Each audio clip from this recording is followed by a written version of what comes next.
8 নম্বরে একটা সূচকের অঙ্ক দিয়ে দিছে, আমাদের এই জিনিসটা দিয়ে দিছে, আমাদের কাছে x এর মানটা বের করতে বলছে। তো কাজটা একটু শুরু করি এখানটাতে। x 7 4 to the power x প্লাসের 2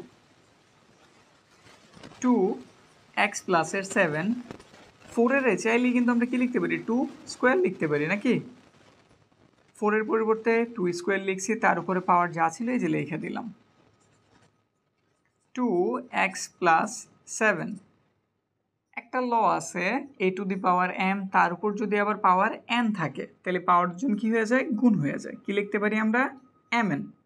তাহলে এখানেও 2 আছে পাওয়ার, তার উপর আবার পাওয়ার হইতেছে কি x প্লাসের 2, তাইলে 2 এই দুজনের সাথে কি হয়ে যাবে গুণ। তাহলে একটু গুণ করে দিই, 2 এর সাথে x এর গুণ করলে কি হয় 2x, আর 2 গুণ করলে কত হয়ে যায় 4। সূচকের আরেকটা নিয়ম হইতেছে a to the power m is equal to a to the power n।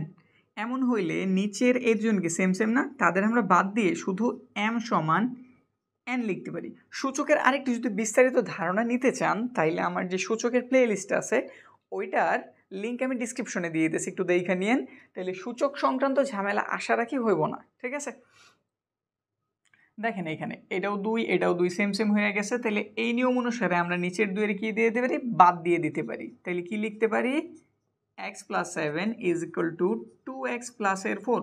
আমাদের কাছে কার মান বের করতে বলছে x এর। তো একটা কাজ করি, বড় যে x মানে হাতের ডান পাশে যে আছে তার আগে লিখে দিলাম x প্লাসের 7, এটার পরে লিখলাম x গুলির সব একত্রিত করি, সে ওই পাশে প্লাস আছে এই পাশে আসলে মাইনাস 7, 4 এই পাশে প্লাস আছে ওই পাশটাতে গেলে কি হয়ে যাবে মাইনাস।